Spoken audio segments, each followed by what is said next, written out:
সন্তানদের আওয়াজ হবে এমন যেন আগামীকাল পুরো দেশ জানতে পারে টাঙ্গাইলে কোনো কাপুরুষের বাচ্চা গ্রহণ করে নাই, সবগুলো বীর পুরুষের বাচ্চা আমার সামনে বসে আছে। এখানে কোনো কাপুরুষের বাচ্চা জন্মগ্রহণ হতেই পারে না। টাঙ্গাইলের মাটি এটা যখন কথা বলে যুবকরা জমিনটা ফটফট করে কাঁপতে থাকে। টাঙ্গাইলবাসী, আমার প্রথম কথা, দেশটাকে আমরা 5 আগস্টের পর নতুন করে স্বাধীন করেছি কোন ফ্যাসিবাদকে তৈরি করবার জন্য, আগামীতে নয়। আমার কথা হচ্ছে, কোন রাজনৈতিক ভাবে আমি কোন দলের সাথে জড়িত নই। আপনারা অনেকে জানেন আমার মাহফিলে কোন একজন পার্টি নেতা বাধা দেওয়ার ট্রাই করেছে, বাপের নাম ভুলাই দিয়ে আসছি মাহফিলে। অতএব আমাকে যে বাধা দিবেন হক কথা বলার ক্ষেত্রে কয়েকটা পয়েন্ট মাথায় রাখেন। যে বাধা দিবেন, ওর বউ থাকলে বউ আর বাড়িতে থাকবে না, পালায় যাবে ওর বউকে রেখে, অথবা ওর বউ না থাকলে ওই সারা জীবনের বই খুঁজে পাবে না। আর একটা অপশন, যদি আপনি আমাকে বাধা দেন, আগামীকাল কোটি মানুষ আপনাকে অনলাইনে অবৈধ সন্তান বলে গালি দিবে। যদি বুকের পাটা থাকে, আসেন বাধা দেওয়ার জন্য, যুবকরা আপনার পিঠের চামড়া একটাও বাকি রাখবে না। সর্বশেষ কথা, কেউ যদি আমাকে বাধা দেয়, এলাকার মধ্যে তার ঘর থেকে বের হওয়া হারাম হয়ে যাবে। এটা কোরআনের মাহফিল, এখানে আল্লাহর জমিনে আল্লাহর কোরআন দিয়ে আইন চলবে। এই কথা আমরা হুঙ্কার দিয়ে বলবো, যা সহ্য হবে না সে মুসলমান ঘর সন্তান হতে পারে না। কথা কি ভেজাল আছে না ক্লিয়ার? আসুন, যে কথা নিয়ে করেছিলাম ভূমিকায় বলবো, ঠান্ডা মাত্রায় বলে দিই, 1 থেকে 3 গুনছি, নিজেকে স্থির করেন। জাস্ট ঠিক বেঠিক বললেই হবে না, এটা অনুযায়ী আমলও করতে হবে। 1 নাম্বার কথা, আগে 1 থেকে 3 গুণ, তোমরা এখনো কথা বলছো। 1, না না সোনামণি, নতুন নতুন না, এরকম করো না তোমরা, না না একদম স্থির হয়ে যাও। 1, 2, 3, মাশাআল্লাহ, 3 কত নীরবতা আমি পাচ্ছি। 1 নম্বর কথা, যদি দেশকে শান্তিপূর্ণ করতে চান, আগামী দেশকে সোনালী বাংলাদেশ করতে চান, সোনার বাংলাদেশ করতে চান, কোন চাঁদাবাজ নেতাকে ভোট দেওয়ার মাধ্যমে নির্বাচিত করা যাবে না। যুবক ভাইরা শোনো, শুধু ঠিক না, কথা বোঝার চেষ্টা করো। যে এলাকায় যে নির্বাচনে দাঁড়িয়েছে, এমপির পদে দাঁড়িয়েছে, যে পদে হোক, আমি আসিফ হুজুর কোন দলের শত্রু হয়ে কথা বলছি না। I'm talking about on this matter just as a citizen of Bangladesh. আমি নাগরিক হিসেবে কথা বলছি, আমার একটা বাক স্বাধীনতা রয়েছে। আমি বলবো, যেই নেতা চোর, যেই নেতা সুদ খায়, যেই নেতা ঘুষ খায়, যেই নেতা মেয়েদের কিনে হোটেলে রাত কাটায়, যেই নেতার চরিত্রের ঠিক নাই, যেই নেতার আমলের ঠিক নাই, যেই নেতার চরিত্রে কলঙ্কের ডাক, ওই নেতা কোন শহরের এমপি হওয়ার যোগ্যতা রাখে না। আচ্ছা শোনো, তোমরা যদি রুখতে চাও রুখতে পারবা, যদি রুখতে না চাও তোমরা রুখতে পারবা না। রুখে দেওয়ার জন্য পরলোকের ব্যাটা হওয়া লাগে না, রুখে দেওয়ার জন্য বুকের মধ্যে পাড়া থাকতে হয়, কলিজা থাকতে হয়। যেই নেতা চাঁদাবাজি করে, যেই নেতা চাঁদা তুলে খায়, ওই নেতা দেশের জন্য ভালো কিছু করতে পারবে না। এই জন্য আমরা আগামী বাংলাদেশে এমন নেতাকে দেখতে চাই, যেই নেতা চাঁদাবাজি নয়, দুর্নীতিবাজি নয়, ইসলাম দিয়ে রাজনীতি করতে চায়। এই পয়েন্টে আর একটা পয়েন্ট অ্যাড করতে চাই। আমি জানি এখানে যুবকরাও যেমন আছেন, মুরব্বীরাও তেমন আছেন।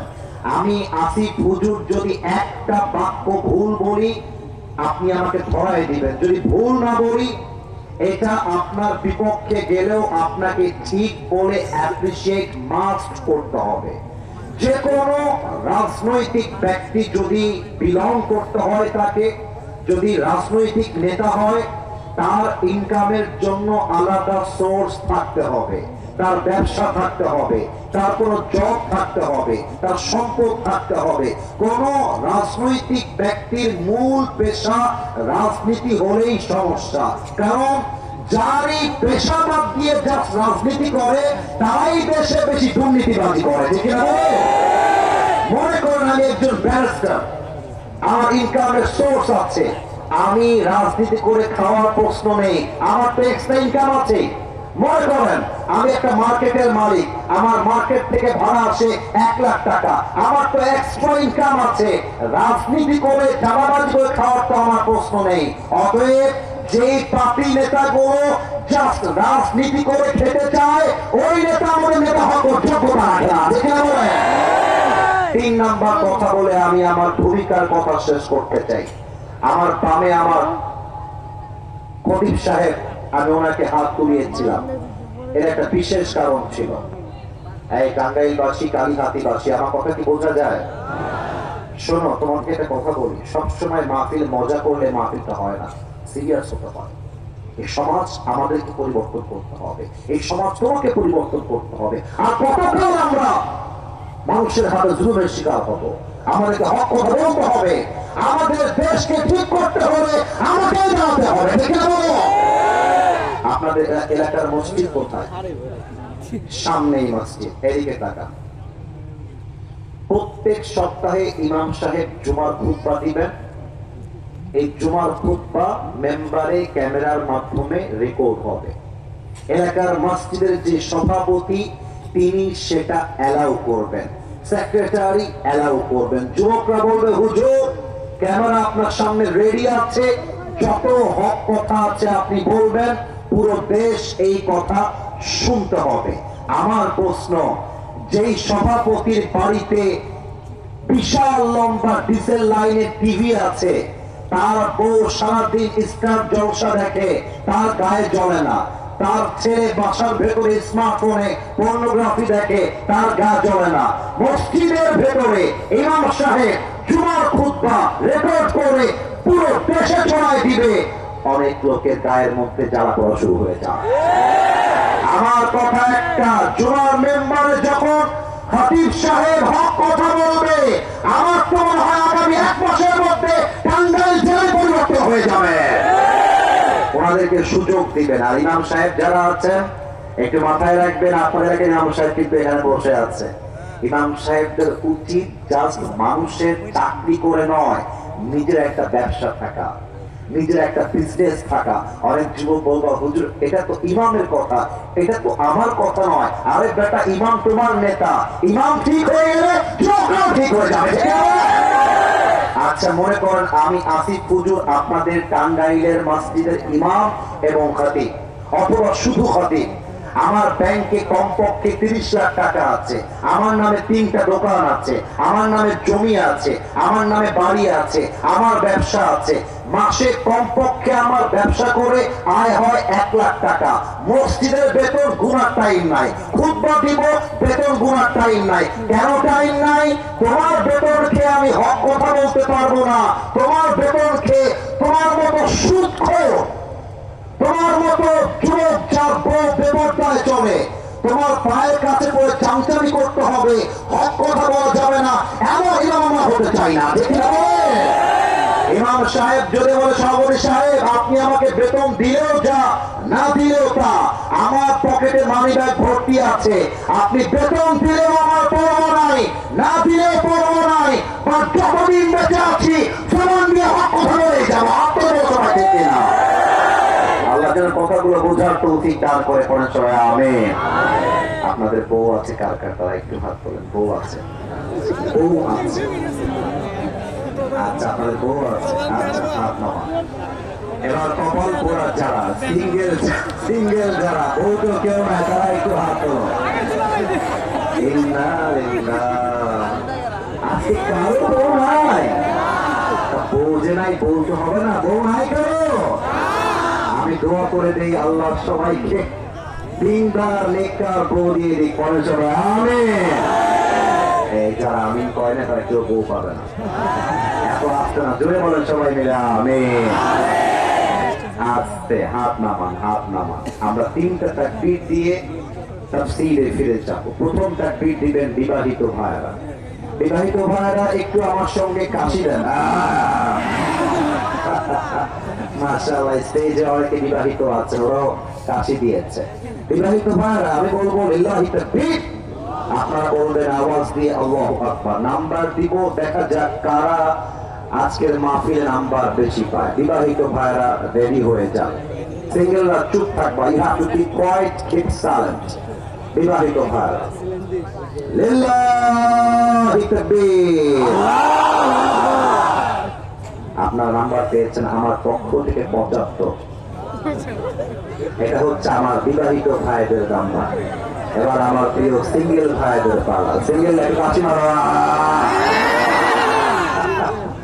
আল্লাহ জানে কারা জিতে আজকের মাহফিলে, এটা তাকবীর শোনার পরেই বোঝা যাবে। দেখা যাক কারা বেশি নাম্বার পায়।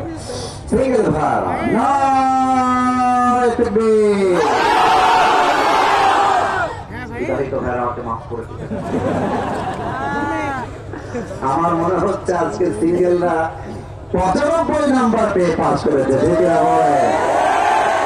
আচ্ছা, এবার আর কোনো ভাগাভাগি নেই। এবার আমরা সবাই মিলে এমন একটা স্লোগান দিব যে আমি স্টেজ ভেঙে নিচে পড়ে যাব। দেখা যাক গায়ে জোর আছে কিনা। স্লোগান শেষ হবে, আমরা কোনো হাসি মজাকে আর যাব না, সিরিয়াস হয়ে একদম কলিজার গভীর থেকে অনুভব করে আজকে আমরা ওয়াজ শুনতে চাই। জীবনটাকে আমরা পরিবর্তন করতে চাই আজকে। এবার সবাই মিলে একটা কাশি দেন।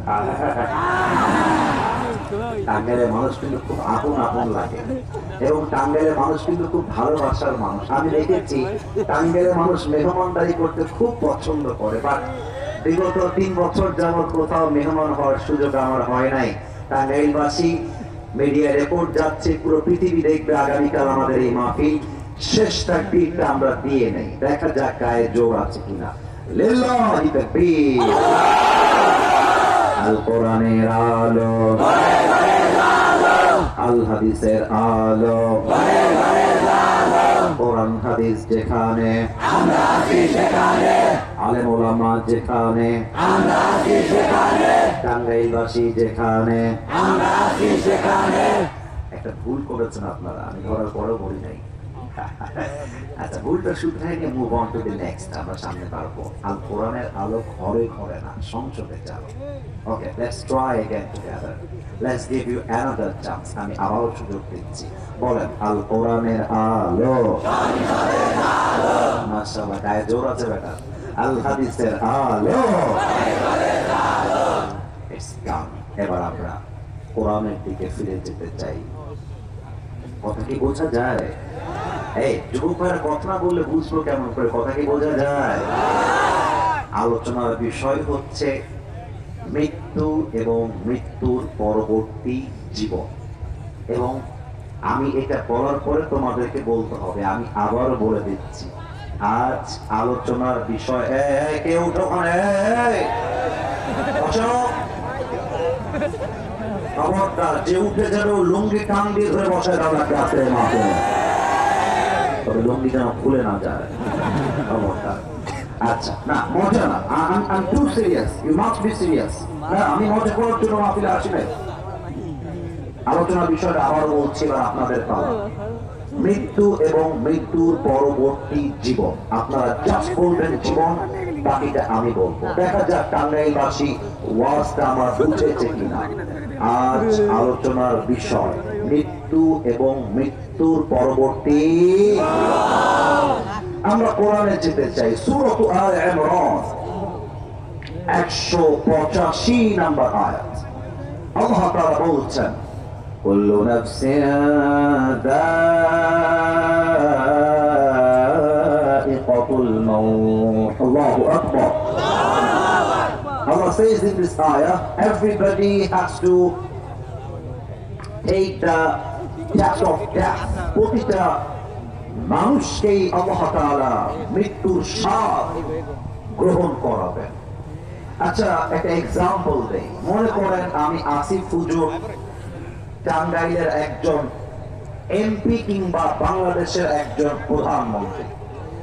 আমি প্রধানমন্ত্রী হওয়ার পরে দেখলাম যে আমাকে police, army, BDR, RAB protocol দেয়। টাকার কোনো অভাব নেই, ক্ষমতার কোনো অভাব নেই। আমি বললাম যমুনা টেলিভিশন, আমি আমার একটা ওয়াজে বলেছিলাম মধ্যবিত্ত পরিবারের সন্তান মানে একটা ব্র্যান্ড। আমাদেরকে সাইকেল দিলেও চলে, বাইক দিলেও চলে, কিছু না দিলে হেঁটে হেঁটেও চলে। পরের মালিক নই, কান্না আমার সাথে, পরের জায়গা পরের জমি, আমি তো সেই ঘরের মালিক নই, ঠিক না? সেই ঘরখানা যার জমিদারি, আমি পাই না তাহার হুকুম জারি, আমি পাই না জমিদারের দেখা, আমি পাই না জমিদারের দেখা, মনের দুঃখ কারে কই, আমি তো সেই ঘর সাথে পরের জায়গা পরের জমি, আমি তো সেই ঘরের মালিক নয়। ঘরের মালিক কে গো ভাই? এত আসতে বললে কি সবাই বলেন না? কে সবাই বলে? এই পুরো দুনিয়ার জীবনটা হচ্ছে ভাড়া বাড়ির মতো। ভাড়া বাড়ি আপনি যতই সাজান, যতই ডেকোরেট করেন, মালিক যদি বলে আমার ঘর আজকে ছাড়তে হবে, you must leave the house, ছাড়তে হবে।